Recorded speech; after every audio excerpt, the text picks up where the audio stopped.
جوان جو ہی پروان چڑھا ان فوان شباب آیا تو اس کی پیشانی سجدے کے تقدس سے مالا مال ہو گئی، اس کی آنکھوں میں حیا اور شرم کے پہرے آ گئے، اس کے خیالوں میں پاکیزگی آ گئی، اس کی زندگی کے شب و روز نیکی کے ماحول میں بسر ہونے لگے، اس کی راتیں ذکر الہی میں، تلاوت کلام مجید میں اور دن یاد الہی میں روزے سے گزرنے لگے۔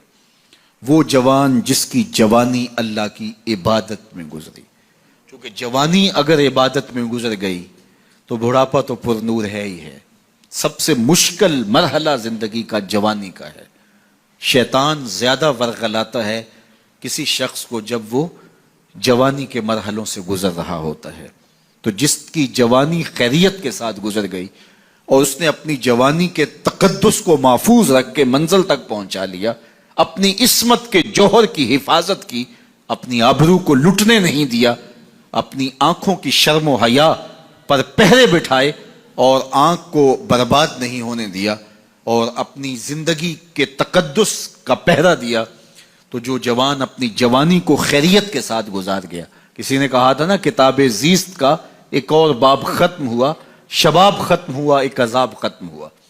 تو جوانی جس کی منزل تک پہنچ گئی خیریت کے ساتھ، عافیت کے سائے میں۔ مشکل تو بڑا ہے جوانی کو منزل تک لے جانا، خیریت کے ساتھ، داغدار نہ ہونے دینا، جوانی کے تقدس کو رسوا نہ ہونے دینا، عصمت کے جوہر پہ کالک نہ لگنے دینا، خواہشات کو غالب نہ آنے دینا۔ آسان کام تو نہیں ہے، مشکل کام ہے، لیکن اگر کوئی مشکل کاٹ گیا، جوانی کے تھوڑے سے ایام میں گزار گیا، اللہ اکبر۔ حضرت شیخ ختلی کہتے ہیں، داتا گنج بخش علی حجویری علیہ رحمہ کے مرشد ہیں، الدنیا یوم ولنا فیہا صوم۔ وہ کہتے ہیں دنیا ایک دن ہے، ہم روزہ رکھ کے گزار رہے ہیں۔ تو روزہ رکھ کے سارا دن گزر ہی جاتا ہے، دوپہر بھی آتی ہے گزر جاتی ہے، اور عصر کا وقت بھی آتا ہے گزر جاتا ہے، کھانے کا وقت بھی آتا ہے، چائے کا وقت بھی آتا ہے، سب کچھ ہوتا ہے، لیکن گزر جاتا ہے، افطار تک بندہ پہنچ جاتا ہے۔ جس نے زندگی روزے کی طرح گزار دی، جس نے جوانی روزہ رکھ کے گزار دی، خواہشات کو بے قابو نہیں ہونے دیا، مشکل کام تھا لیکن اس نے مشکل کام کر دکھایا۔ اجر کتنا بڑا ہے، سنیے اللہ کے محبوب کی زبان سے سنیے۔ حضور نے ارشاد فرمایا جو سیدنا ابو ہریرہ کے ذریعے سے ہمارے تک پہنچا، فرمایا قیامت کے دن جب سورج کا رخ سیدھا ہوگا، زمین تانبے کی ہوگی، لوگ پسینے میں شرابور ہوں گے، کوئی ٹخنوں تک پسینے میں، کوئی گھٹنوں تک، کوئی کمر تک، کسی کو پسینے کی لگام دی جائے گی، اور وہ پسینہ ایسے نہیں ہوگا جس طرح یہ پسینہ ہے، اتنا گرم ہوگا۔ ابن رجب حنبلی کہتے ہیں اس پسینے کا ایک قطرہ اگر احد پہاڑ پہ ڈال دیا جائے تو وہ پگھل جائے، اتنا گرم ہوگا، بدبودار اتنا ہوگا، ایک قطرہ دنیا پہ ڈال دیا جائے، انسان کیا جانوروں کے دماغ بھی پھٹ جائیں، اس پسینے میں لوگ شرابور ہوں گے۔ لیکن جس نے اپنی جوانی کو عافیت سے گزارا ہوگا، کل قیامت کے دن جب کوئی سایہ نہیں ہوگا، اللہ اس جوان پر اپنے عرش کا ٹھنڈا سایہ عطا فرمائے۔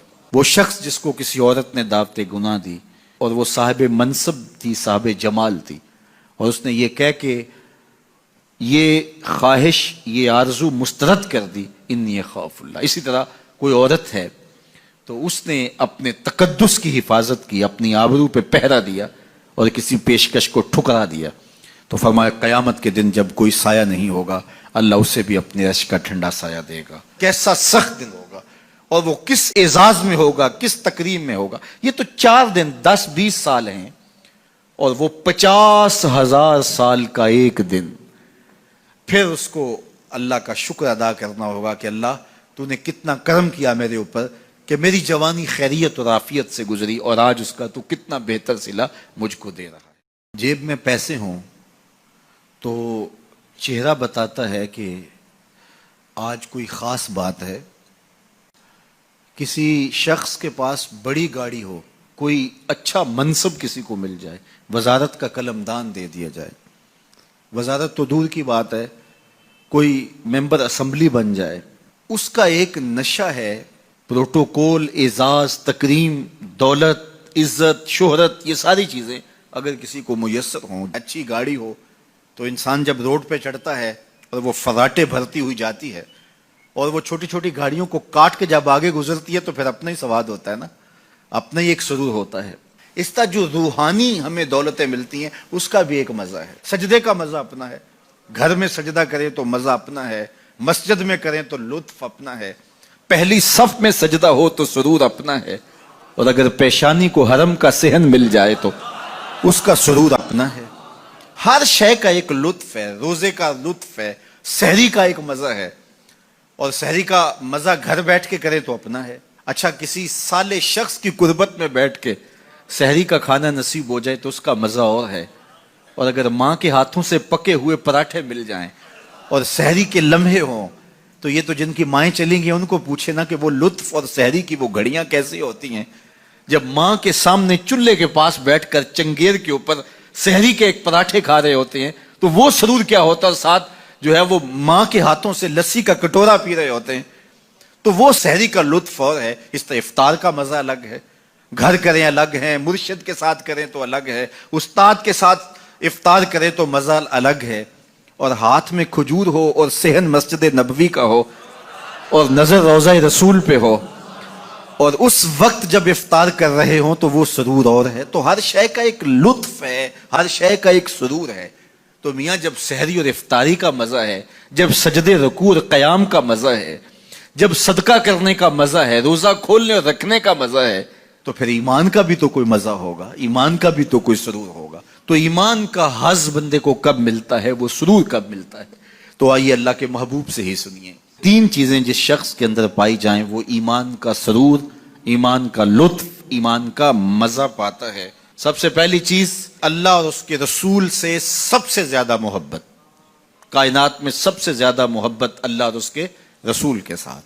دوسری بات کہ کسی سے محبت وہ بھی اللہ اور اس کے رسول کے لیے۔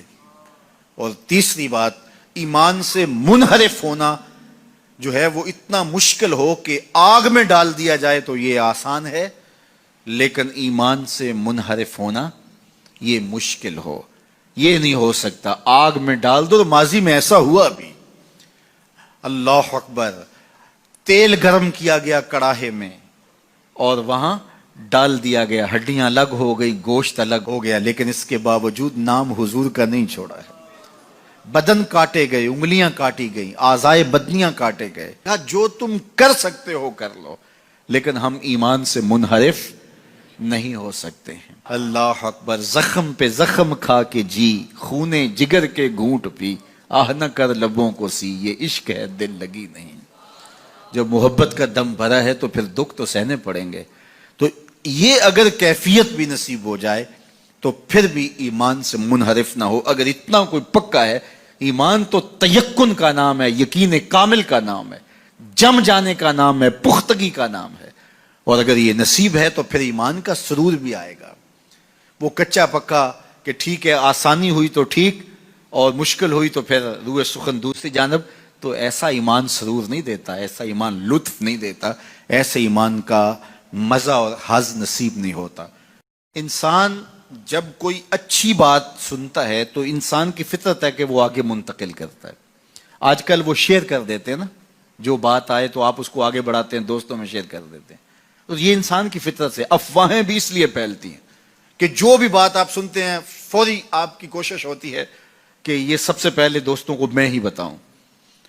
تو یہ انسانی فطرت ہے۔ تو جب افواہ اور ایسی چیز، کوئی غم کی خبر بھی ہو، کسی کی وفات کی خبر بھی ہو، تو اس وقت بھی انسان کی فطرت، سست سے سست آدمی بھی پھر جلدی جلدی فون کرتا ہے، آگے بڑھاتا ہے کہ فلاں سے ایک فوت ہو گیا۔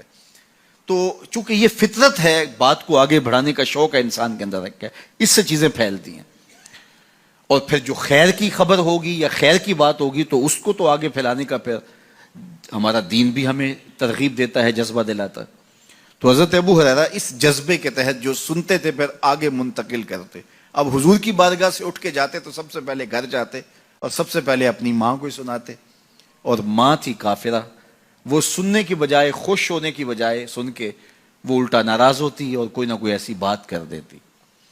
سید ابو ہریرہ سے گوارا نہ ہوتا، ایک دن انہوں نے کوئی ایسی بات کر دی کہ حضرت سیدنا ابو ہریرہ رضی اللہ تعالیٰ عنہ نے فیصلہ کر لیا کہ آج ماں کو چھوڑ دینا ہے، کیونکہ میں یہ گوارا نہیں کرتا کہ میرے آقا کے بارے میں کوئی ایسا جملہ کوئی بولے. اور تھی گھر میں ماں ہی, بھائی بھی کوئی نہیں تھا, بہن بھی کوئی نہیں تھی, باپ بھی فوت ہو گئے تھے, شادی بھی نہیں ہوئی تھی.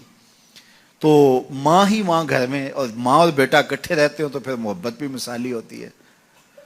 تو اب ماں ہی ایک رشتہ ہے مادی دنیا کے اوپر. تو حضرت ابو ہریرہ رضی اللہ تعالیٰ عنہ نے فیصلہ کر لیا کہ چھوڑ دینا ہے.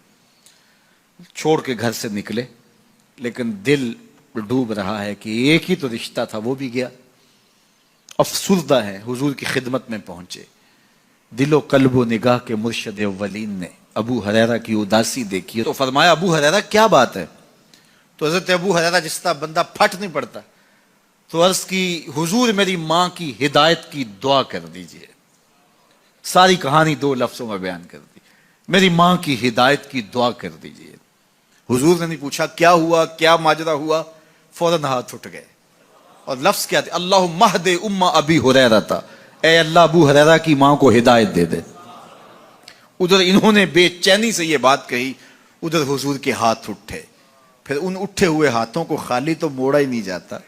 اجابت کا صحرا, عنایت کا جوڑا, دلہن بن کے نکلی دعائے محمد صلی اللہ علیہ وسلم. تو حضور علیہ السلام نے ہاتھ اٹھا دی, حضرت ابو ہریرہ نے دوڑ لگا دی.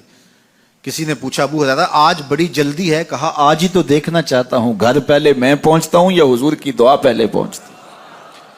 جا کے دروازے کو دستک دی, اندر پانی کے کھنکنے کی آواز آ رہی تھی جس طرح کوئی غسل کر رہا ہو. آواز دی تو آواز آئی, بیٹا ابو ہریرہ ٹھہرو. میں بھی آئی. کہا لہجے سے سمجھ گیا اس میں محمد عربی کی دعا بول رہی ہے. تھوڑی دیر کے بعد میری ماں آئی, تازہ آثار وضو سے, اور غسل کی وجہ سے ان کے جو ہے وہ بالوں سے قطرے ٹپک رہے تھے, اور لبوں پر میرے حضور کا کلمہ جاری تھا. اللہ اکبر. سیدنا ابو ہریرہ تیرے مقدر پہ